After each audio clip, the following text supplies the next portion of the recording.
یہ کیا اس کا پس منظر ہوگا؟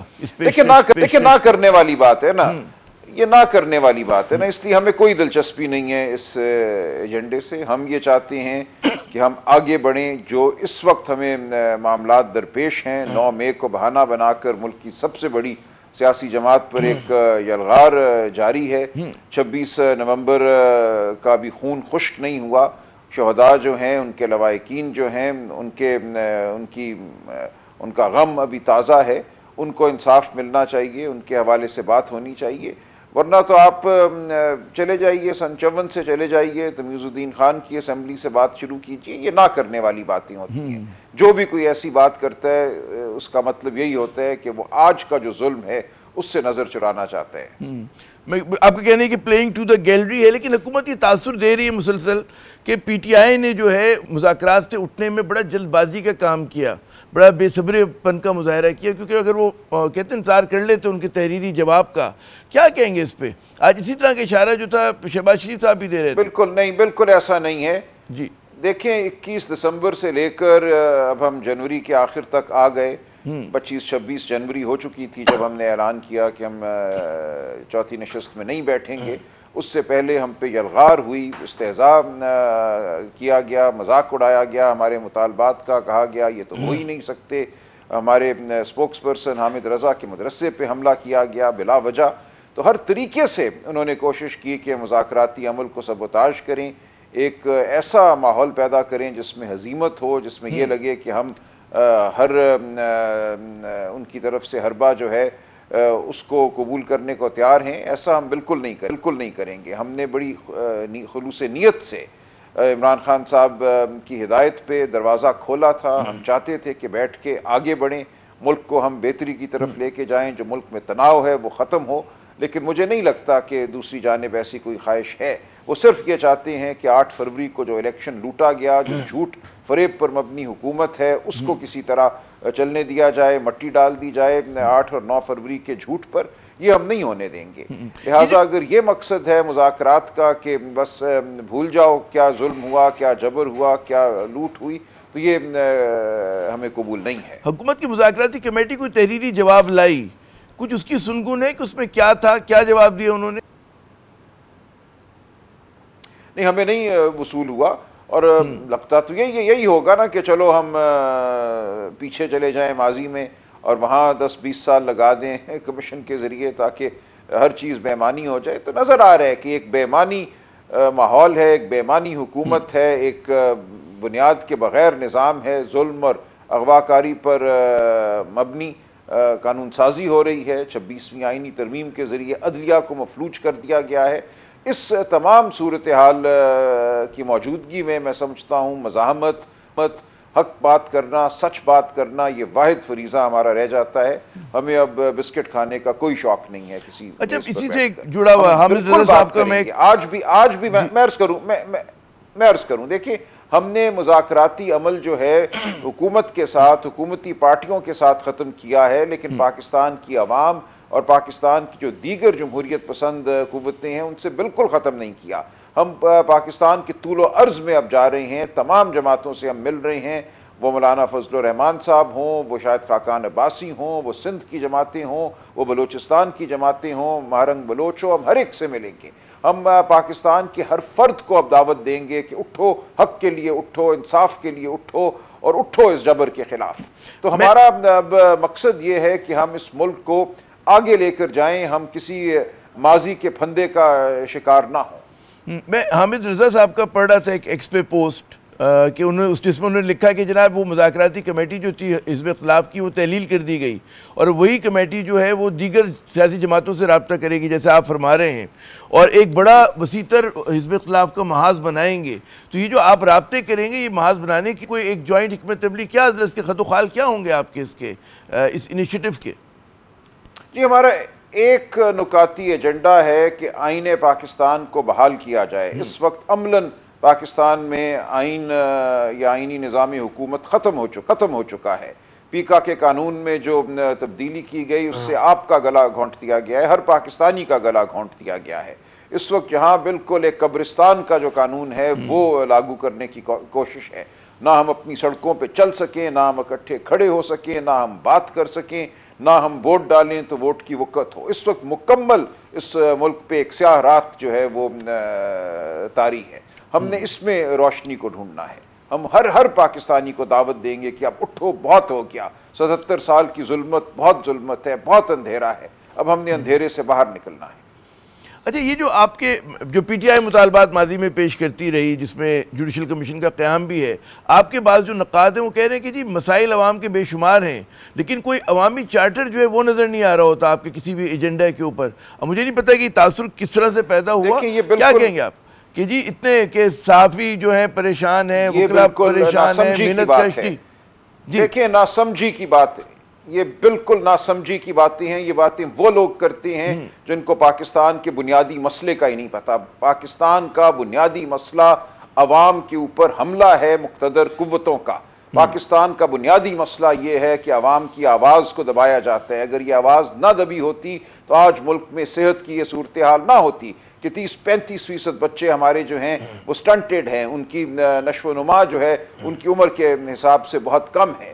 ہمارے 50% بچے جو ہیں وہ 15 سال کی عمر میں کسی سکول میں نہیں جاتے، اور جو جاتے بھی ہیں ان کو وہ تعلیم ملتی ہے جس کی بنیاد پر وہ آگے زندگی میں کچھ کر نہیں پاتے یا نوکری نہیں ڈھونڈ پاتے اور ایک غصے کا شکار رہتے ہیں۔ ہم نے اس ملک کو اشرافیہ، جس کو ایلیٹ کہتے ہیں، اس کی آماجگاہ بنا دیا ہے۔ اسی لیے ہوا ہے کہ عوام کی آواز کو دبایا جاتا ہے۔ یہ لوگ جو یا جان بوجھ کے کہتے ہیں کہ نہیں بات کچھ اور ہے، مسئلہ کچھ اور ہے، وہ چاہتے ہیں کہ پاکستان کی جو قوم ہے، پاکستان کی جو عوام ہے، وہ اسی دلدل میں پھنسی رہے، وہ بے زبان رہے، اس کے حقوق کی کوئی بات نہ کر سکے، وہ منتظر رہے کہ اس کو کچھ پھینک دیا جائے تو اس کو مل جائے، اور نہ پھینکا جائے تو سر جھکا کے خاموش بیٹھی رہے۔ یہ بتائیے کہ جو ایک نظر آ رہا ہے کہ پی ٹی آئی نے مذاکرات کر کے دیکھ لیے، پی ٹی آئی نے دھرنا دے کے دیکھ لیا، پی ٹی آئی نے اور احتجاج کرنے کی کوشش کی، کیا حکمت عملی اس بار کیا نیا کریں گے؟ جو 8 فروری کو آپ لوگ لاہور میں جلسہ کر رہے ہیں، اس میں ایسی کیا نئی چیز ہوگی، یا آگے کی حکمت عملی حکومت پر دباؤ ڈالنے کے لیے کیا ایسا طریقہ کار ہوگا کہ آپ سمجھیں کہ آپ کی جو جدوجہد ہے بقول آپ کے آگے بڑھے؟ جی، یہ وقت سامنے لائے گا۔ جو اس حکومت کا جبر ہے، ظلم ہے، وہ آپ دیکھیں گے بڑھتا ہی چلا جائے گا۔ اسی طرح ہے کہ ایک جھوٹ ہے، اس جھوٹ کو چھپانے کے لیے ہر روز جو ہے وہ مرض بڑھتا جا رہا ہے، ہر روز پاگل پن نظام کا بڑھتا جا رہا ہے، تو یہ بڑھے گا۔ ہمیں بہت جلدی کوئی نہیں ہے اس میں۔ ہم اپنی بات کرتے رہیں گے، پاکستان کی عوام کو آواز دیتے رہیں گے، تمام سیاسی قوتوں کے ساتھ کھڑے رہیں گے، اور بہت جلد آپ دیکھیں گے کہ وہ تبدیلی آئے گی جس کے ہم منتظر ہیں، جس کی ضرورت ہے عوام کو۔ تو ہمیں یہ کچھ نہیں کرنا کہ ہم ایک دن آئیں اور بساط الٹ کے کوئی آپ کو زیادہ خدشہ ہے مکمل طور پہ تبدیل کرنا چاہتے ہیں۔ آپ کو زیادہ خدشہ ہے کہ حکومت پنجاب جو ہے وہ زیادہ سختی سے آپ کی جو 8 فروری کا جلسے کی کوشش ہے اس کو ناکام بنائے گی؟ مریم صاحبہ کا جو انداز حکومت ہے، دیکھیں وہ کرے ان کی، اور کوئی ٹریک ریکارڈ اچھا نہیں پنجاب میں موبلائزیشن کا؟ جی، جو جبر، دیکھیں جو جبر پہ مبنی ان کی جیت ہوگی، فرض کریں وہ ہمارے لوگوں کو اغوا کر لیتے ہیں، اٹھاتے ہیں، بچوں کو مارتے ہیں، پیٹتے ہیں، یہی ان کی ناکامی ہے۔ اسی ناکامی کی دلدل میں وہ پھنستے چلے جائیں گے۔ جتنا وہ یہ جبر کریں گے اتنی ان کی ناکامی جو ہے قریب تر آئے گی۔ تو ہمیں کوئی پرواہ نہیں اس بات کی۔ ہمارے لوگ جو ہیں وہ بہت بہادر ہیں، وہ ڈٹ کر کھڑے ہیں، وہ اپنے حق کے لیے نکلتے رہیں گے، بات کرتے رہیں گے۔ ہم کبھی بھی آئین اور قانون سے باہر نہیں جاتے، ہم کبھی بھی تشدد کی جانب نہیں جاتے، ہمیشہ تشدد ہمارے اوپر ہوتا ہے۔ ہم بالکل پرامن طریقے سے باہر نکلنا چاہتے ہیں۔ ہم نے درخواست دی ہے جلسے کی، اس میں کوئی غیر قانونی، غیر آئینی بات نہیں ہے۔ اگر اس کے جواب میں ہم پر کوئی حملہ ہوتا ہے، ٹیئر گیس ہوتی ہے، لاٹھی چارج ہوتا ہے، ہمارے لوگوں کو اغوا کیا جاتا ہے، ہم پہ جھوٹے مقدمے، جھوٹی FIRیں کاٹی جاتی ہیں، تو یہ تمام تر ریاست کی حکومت کی ناکامی ہوگی، ہماری نہیں۔ ہماری اس میں جیت ہی جیت۔ یہ بتائیے کہ یہ تو میں ایک اور ایشو کی طرف چاہوں گا آپ کی توجہ مبذول کراؤں، وہ یہ کہ پی ٹی آئی کے اپنے اندرونی معاملات، اب ظاہر ہے کہ آپ نے صوبائی جو وہ ہے قیادت اس میں تبدیلی لے کر آئے ہیں۔ خیبر پختونخوا کے اندر بہت سارے قیاسرائیاں زوروں پر ہیں، ہر آپ نے اسکرین پہ دیکھا ہوگا ٹیلی ویژن کے، کہ بعض لوگ یہ دعویٰ کر رہے ہیں کہ جی آپ کی جو وزارت اعلیٰ ہے وہ خطرے میں ہے۔ کیا کہیں گے؟ جو اختلافات کی خبروں کو بہت زیادہ اس پہ ڈسکشن ہو رہا ہے کہ کیا اب یہ جو آپ لوگوں نے ایک طرح سے تو اچھا قدم ہے کہ جی سیاسی قیادت الگ ہو اور وزیر اعلیٰ اپنی ذمہ داریاں نبھائیں، لیکن اس کو جس طرح سے انٹرپریٹ کیا جا رہا ہے، آپ سمجھتے ہیں کہ گڈا پور صاحب جو ہیں اس پہ ان پہ اعتماد ہے پارٹی کو، عمران خان صاحب کو؟ جی بالکل اعتماد ہے. میں نہیں سمجھتا کہ وزارت اعلیٰ کے حوالے سے کسی کو کوئی تشویش ہونی چاہیے. یہ پارٹی کا اندرونی معاملہ ہے. یہ چہمگوئی پارٹی سے باہر زیادہ ہے، پارٹی کے اندر بالکل بھی نہیں ہے. یہ علی امین صاحب کی خواہش تھی کہ وہ اپنے جو منصب کے فرائض ہیں ان پر توجہ دیں. پارٹی کے جو امور ہیں، سیاسی نوعیت کے امور ہیں، ان کے لیے صدر اور ہوں، تو ان کی خواہش کے مطابق یہ تبدیلی آئی ہے. اس میں کوئی ایسی بات نہیں ہے کہ پارٹی کے اندر کوئی نفاق ہے یا پارٹی کے اندر کوئی مسئلہ ہے. وہ کہتے ہیں راجہ صاحب کہ جہاں جب دھواں ہوتے ہیں تو کہیں نہ کہیں آگ بھی ہوتی ہے. اتنی زیادہ سرائیاں ہو رہی ہیں. جی بات کرنے والوں کو، افواہ اڑانے والوں کو ضرورت ہے افواہ کی تو وہ اڑاتے رہیں گے، لیکن ایسا کچھ نہیں ہے. اچھا، ایک اور میں چاہوں گا کہ آپ جواب دیں. آج کل ایک امریکی تاجر کی آنے کی بڑا زبردست شہرت ہے اور پورا میڈیا اس کے اوپر، حکومت جو ہے اس کو اپنی بہت بڑی کامیابی بتا رہی ہے. کیا کس طرح سے دیکھتے ہیں؟ کیا امریکہ سے حکومت کو کوئی مثبت اشارہ مل گیا ہے؟ کس طرح سے آپ اس وزٹ کو، اس ہائی پروفائل وزٹ کو دیکھ رہے ہیں؟ دیکھیں، یہ تو پھر ان کی بیچارگی کا ثبوت ہے. پتہ نہیں کس کو کہاں سے پکڑ کے لے آئے ہیں. لاکھوں لوگ بیٹھے ہیں، کسی نے نام سنا نہ کوئی نشان جانتا ہے ان لوگوں کا. ان کو جہاز میں بٹھا کے بھر کے ادھر لے آئے ہیں. ہمارے جو لوگ ہیں بشمول پاکستان میں جو ہمارے روابط ہیں امریکی اہلکاروں سے، جو بھی ہم سے بات کرتے ہیں، وہ خود حیران ہیں کہ یہ کون لوگ ہیں، کہاں سے آ گئے. جس طرح ان کے انٹرویو ارینج کرائے جا رہے ہیں وہ بھی آپ جانتے ہیں. کہا جا رہا ہے بڑے ٹرمپ کے قریبی ساتھی کہا جا رہا ہے ان کو. سلمان راجہ صاحب بڑا ٹرمپ کے قریبی ساتھی، ان کی تصویر دکھا رہے ہیں، ٹرمپ سے ہاتھ ملاتے ہیں. چلیے وہ آپ دیکھ لیں گے کتنے قریبی ہیں. وہ آپ کو چند دنوں میں بات سمجھ آ جائے گی. آپ خود تھوڑی سی تحقیق کر لیجئے تو آپ کو سمجھ آ جائے گا کہ کیا ہوا. اچھا، ایک اور میرا یہ کچھ بھی آخری اس میں سوال نہیں ہے. اس دورے کی ان لوگوں کی کوئی وقت نہیں ہے. یہ آج ایو کے جو انوائے پاکستان، ان کا ایک بیان، ان کا انٹرویو چھپا ڈان اخبار میں، جس میں انہوں نے کہا کہ جی پاکستان کا جی ایس پی پلس جو سٹیٹس ہے اس کو فور گرانٹڈ نہ لیا جائے، اور جو پاکستان انسانی حقوق کے حوالے سے کمٹمنٹس کیے ہوئے ہیں، آزادی اظہار کے حوالے سے کمٹمنٹ کیے ہوئے ہیں. آپ کے خیال میں ہمارے لیے، پاکستان کے لیے بہت ضروری ہے جی ایس پی پلس، وہاں پہ ہماری جو برآمدات جاتی ہیں. کیا آپ کو لگتا ہے کہ خطرے میں پڑ سکتا ہے جو کچھ ہو رہا ہے؟ اور اس کے اوپر پی ٹی آئی کا کیا موقف ہوگا؟ کس طرح سے یہ آپ جو ہے مغربی بلاک سے کمیونیکیٹ کریں گے بطور ایک بڑی پارٹی کے، اپوزیشن کی پارٹی کے، مین سٹریم اپوزیشن کے؟ جی دیکھیں، جو سچائی ہے، جو حقیقت ہے، اس کو آپ چھپا نہیں سکتے. سچائی آج یہی ہے کہ پاکستان میں بنیادی حقوق پامال ہیں. جس طرح سے سویلینز کا ملٹری ٹرائل کیا گیا، جو کچھ آج عدالت عظمیٰ کو بتایا گیا کہ یہ ٹرائل کیسے ہوتے ہیں، میرے تو رونگٹے کھڑے ہو گئے کہ نہ کوئی فیصلہ لکھا جاتا ہے، قصوروار یا خیر بے گناہ تو کبھی بھی نہیں قرار دیا جاتا. وہاں ایک بند کمرے میں کوئی میجر صاحب، کوئی کرنل صاحب مقدمہ چلاتے ہیں. نہ وہاں میڈیا، نہ خاندان، نہ کوئی لکھت، نہ کوئی پڑھت. اپیل آپ کرتے ہیں بغیر کسی فیصلے کے. اس کو آپ فیئر ٹرائل کہتے ہیں. اسی طرح جو آپ نے اظہار کے حوالے سے دیکھ لیا، جو زبان کے حوالے سے، گفتگو کے حوالے سے اس ملک میں حالت ہے، جو قوانین ہے، اور قوانین سے بڑھ کر جو جبر ہے ہم سب پر، آپ پر، مجھ پر، وہ ہمارے سامنے ہے. جس طرح لوگ اغوا ہو رہے ہیں، جس طرح 26ویں آئینی ترمیم کی گئی. کیا یہ سمجھتے ہیں دنیا گونگی بہری ہے، دنیا یہ سب کچھ نہیں دیکھ رہی؟ ہم نے دنیا سے، EU سے ایک معاہدہ کیا ہے. اس معاہدے میں لکھا ہے کہ یہ جو اقدار ہیں، یہ جو حقوق ہیں، ان کی پاسداری ہوگی. اگر وہ نہیں ہوتی تو پھر کیوں وہ آپ کو دیں جی ایس پی پلس؟ ہم جھوٹ بول کر تو نہیں لے سکتے. اس ملک میں ظلم ہے. اس ملک کے بچوں پر، بوڑھوں پر، عورتوں پر، مردوں پر اس وقت ایک جبر کا ایک عالم ہے. کسی کی عزت محفوظ نہیں ہے، کوئی چادر، کوئی چار دیواری محفوظ نہیں ہے. تو کیا یہ بات ہم سب چھپا لیں گے؟ یہ نہیں چھپ سکتی یہ باتیں. وہ ان لوگوں کو معلوم ہے، وہ یہاں بیٹھے ہوئے ہیں، ان کے سفارتکار یہاں ہیں. ان کے صحافی یہاں آتے ہیں، وہ لوگوں سے بات کرتے ہیں، وہ گلیوں میں جاتے ہیں، وہ کلا سے بات کرتے ہیں، تاجروں سے بات کرتے ہیں، انہیں سب معلوم ہے کہ اس وقت اس ملک میں کیا ہو رہا ہے۔ بہت بڑا نیٹ ہوتا ہے انفارمیشن گیدرنگ کا۔ بہت بہت شکریہ سلمان اکرم راجہ صاحب، آپ نے اپنا قیمتی وقت دیا۔ ناظرین، آپ نے گفتگو سنی، مسئلے ہی مسئلے ہیں، اور یہ مسئلہ کوئی آسان مسئلہ نہیں ہے، اور اس پہ مزید بات کریں گے، لیکن وقفے کے بعد ہمارے ساتھ موجود ہوں گے چھبر زیدی صاحب۔ ان سے پوچھیں گے کیا واقعی جو ہے پاکستان کا جو جی ایس پی پلس اسٹیٹس ہے وہ خطرے میں پڑ سکتا ہے؟ بات ہوتی ہے وقفے کے بعد۔ جناب، ڈان اخبار کی خبر کے مطابق یورپین یونین نے اس بات کے لیے پاکستان کو خبردار کیا کہ اپنے وہ جی ایس پی پلس اسٹیٹس کو جو ہے وہ گرانٹڈ نہ لے۔ اچھا، ایو کے انسانی حقوق کے جو ایک اسپیشل انوائے خصوصی مندوب ہیں وہ آج کل پاکستان کے دورے پر ہیں۔ انہوں نے ڈان اخبار سے گفتگو کی، اور انہوں نے کہا کہ جی ہمارے لیے جو ہے کچھ مسائل جو ہیں بڑے اہم ہیں، جس میں انہوں نے کہا کہ ہم نے حکومت سے التجا کی ہے کہ شہریوں کو جو ہے وہ فوجی عدالتوں میں ان کا ٹرائل نہ ہو۔ دوسرا انہوں نے کہا کہ جی ہمیں اس بات پہ بہت تشویش ہے کہ جو اظہار رائے کے اوپر، آزادی اظہار پہ جو پابندیاں ہیں اس کی بھی ہم لوگ مخالفت کرتے ہیں۔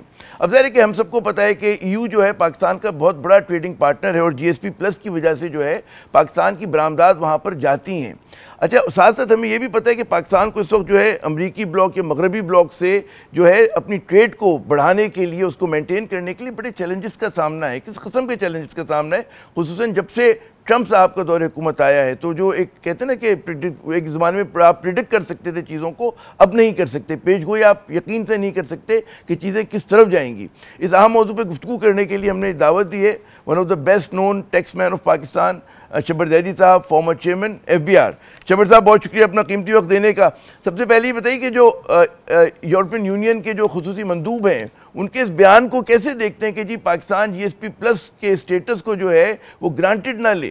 کیا چیلنجز درپیش ہوں گے پاکستان کو ٹریڈ کرنے میں، تجارت کرنے میں، یورپین یونین سے بھی اور مغربی دیگر ممالک سے بھی؟ جی بسم اللہ الرحمن الرحیم۔ عامر صاحب، بات یہ ہے کہ یورپین یونین اور امریکہ، ان کے پاس سرٹن اسٹینڈرڈ ہوتے ہیں ہیومن رائٹس کے اور اظہار رائے کے اور سوسائٹی کے سسٹم کے، اور اگر اس میں ڈسٹربنس آتی ہے تو وہ اس کنٹری کو پھر پریفرینشل آپشن نہیں دیتے۔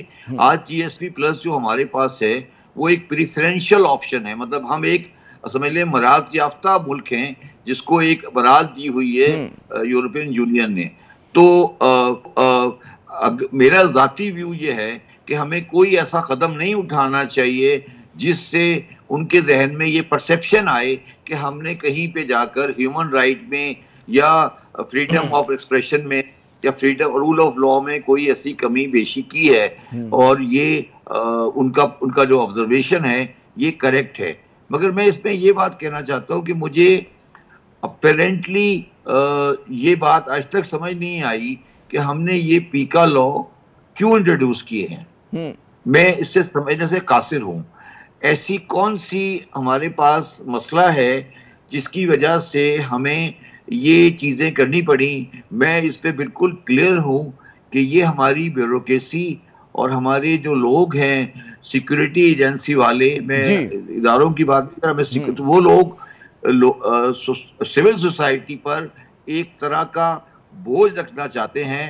میں اس میں انسٹیٹیوشن کی آرمی کی بات نہیں کر رہا ہوں، میں بات کر رہا ہوں کہ جو FIA اور یہ دوسرے ادارے ہیں یہ رکھنا چاہتے ہیں، اور اس کو دیکھتے ہوئے یہ اسلام آباد کا کنٹرول بڑھانا چاہتے ہیں چیزوں پر، جو کہ پاکستان کے لیے صحیح نہیں ہوگا۔ اچھا، ابھی آپ بیرون ملک کے دورے سے بھی آئے، اور ظاہر ہے کہ پاکستان سے جو خبریں جا رہی ہیں، بیرونی دنیا جب پاکستان کو دیکھتی ہے تو سے بھی اشارے نظر آتے ہیں، جیسے کہ آپ نے درست فرمایا کہ لگ یہ رہا ہے کہ جی نظام جو ہے وہ پڑھے لکھے پاکستان کے مد مقابل آ گیا ہے۔ وکیل ہوں، آپ دیکھ لیں صحافی ہوں، استاد ہوں، سب جو ہیں پروٹیسٹ موڈ میں ہیں۔ جو ایک سفید پوش ہے وہ پروٹیسٹ موڈ میں ہے، محنت کش پریشان ہیں۔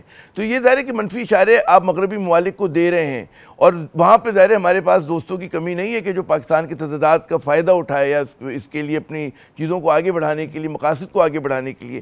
کیا ہمیں چیلنجز ہو سکتے ہیں، اسپیشلی جب ٹرمپ صاحب جو ہیں کہ ظاہر امریکہ ہمارا سب سے بڑا ٹریڈنگ پارٹنر تو وہ ہے، اس کے بعد EU آتا ہے، تو دونوں کا ایک سٹینڈ ہے انسانی حقوق کے حوالے سے، ہمیں چیلنجز درپیش ہو سکتے ہیں؟ دیکھیں ہمارا مسئلہ یہ، دیکھیں جو صحافیوں کو چیلنج ہیں اس کے بارے میں تو میں کمنٹ نہیں کر سکتا اور نہ میری صلاحیت ہے میں کمنٹ کروں.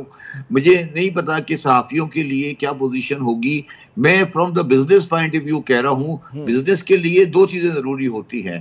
بزنس کے لیے ضروری ہوتا ہے trust on the environment of the country, and trust کے لیے ضروری ہوتا ہے ٹرانسپیرنسی.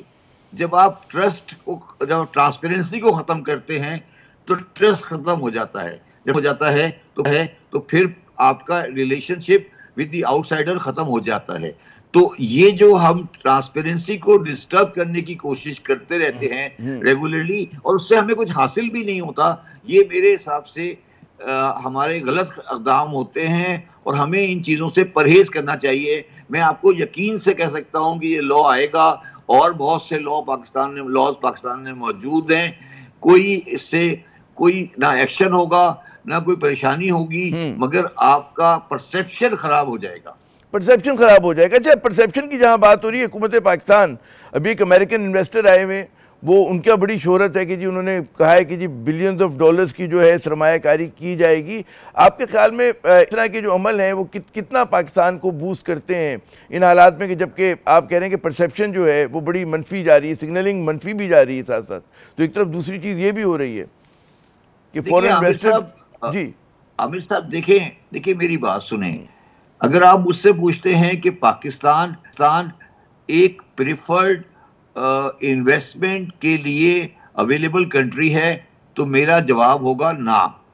اچھا, اور اگر آپ یہ پوچھتے ہیں کہ امریکن اسٹیبلشمنٹ چاہتی ہے کہ پاکستان کو سپورٹ کی جائے تو میرا جواب ہوگا ہاں. جو دوسرا جواب آپ دے رہے ہیں شبر صاحب, اس میں پھر سوال یہ پیدا ہوتا ہے کہ اگر وہ کوئی سپورٹ کرتا ہے تو کوئی شرائط ہوتی ہیں, کوئی کنڈیشن بلا وجہ تو سپورٹ نہیں کرتا. پہلے کبھی ہم کولڈ وار میں ساتھی تھے, کبھی سوویت یونین کے خلاف ساتھی تھے, کبھی ٹیررزم کے. اب کیا ہم سے ایسی فرمائش ہوگی کہ وہ آپ کو سپورٹ کریں؟ کیونکہ جی دیکھیں, فرمائشیں تو ان کی بہت زیادہ ہیں. ان فرمائشوں میں جو سب سے بڑی فرمائش ان کی ہوگی وہ مڈل ایسٹ کے سیٹلمنٹ سے تعلق رکھے گی, اور وہ فرمائش وہ بہت جلدی ٹرمپ کے دور میں ہو جائے گی, اور ہم اس کو پورا بھی کر دیں گے. اور چائنا کے ساتھ تعلقات وہ جی وہ بالکل ہو سکتا ہے, سامنے کی بات ہے ہمارے لیے. اور جیسا آپ نے فرمایا, اچھا خیر, پھر ہماری گفتگو انٹرنیشنل ڈپلومیسی میں چلی جائے گی, وہ میں انشاءاللہ کبھی آپ کے ساتھ تفصیلی گفتگو کروں گا. مجھے ایک اور بات بتائیے کہ کہا یہ جا رہا ہے کہ جی بیرون ملک جو پاکستانی حکمرانوں کی, ہمارے سیاستدانوں کی اور بہت سارے اور بیوروکریٹس کی جو مال و دولت ہے وہاں پر, وہ اس وقت خطرے میں آ سکتی ہے, کیونکہ ٹرمپ صاحب کا جو ایک جو ان کا رویہ ہے, اور بعض لوگ یہ کہہ رہے ہیں کہ جی ان کا جو میگنسٹی ایکٹ ہے کہ جس کے تحت جو ہے وہ انہوں نے مطلب ہے کہتے ہیں نا بیرون ملک سے جو ناجائز پیسے آئے ہیں اس کے خلاف کارروائی کر سکتے ہیں, ماضی میں کی بھی ہے. تو کیا پاکستانی پیسہ بھی اس کی زد میں آ سکتا ہے؟ پاکستانی سے مراد پاکستانیوں کا پیسہ جو کہ وہ اللیگلی یا کسی اور طریقے سے لے کر گئے ہیں.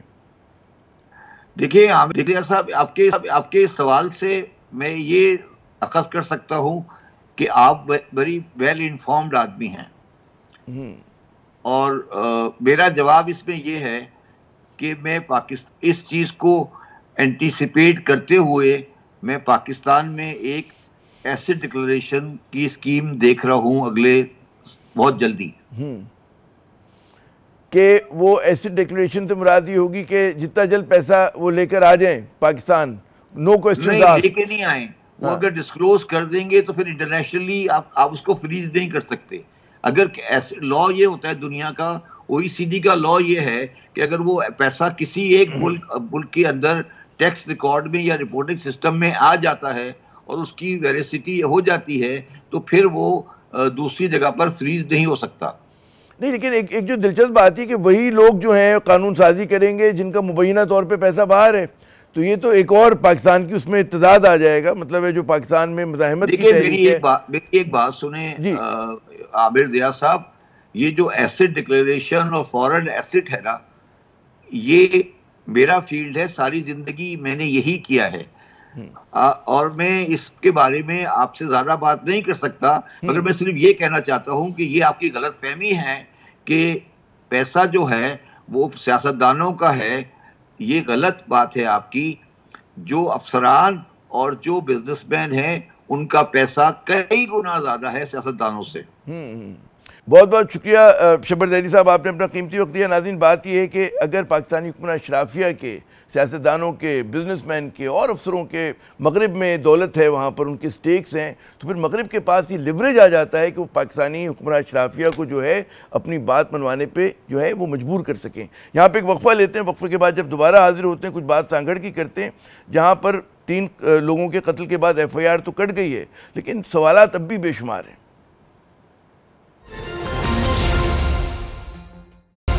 ہم اس پروگرام کے ذریعے آپ کو سانحہ سانگھڑ کے حوالے سے مسلسل باخبر رکھے ہوئے ہیں، جس کا کل رات اچانک جو ہے ڈراپ سین ہو گیا۔ جو متاثرین 4 روز سے اپنے پیاروں کی لاشیں سڑک پہ لیے بیٹھے تھے، وہ اچانک رات 11 بجے اٹھنے پہ تیار ہو گئے۔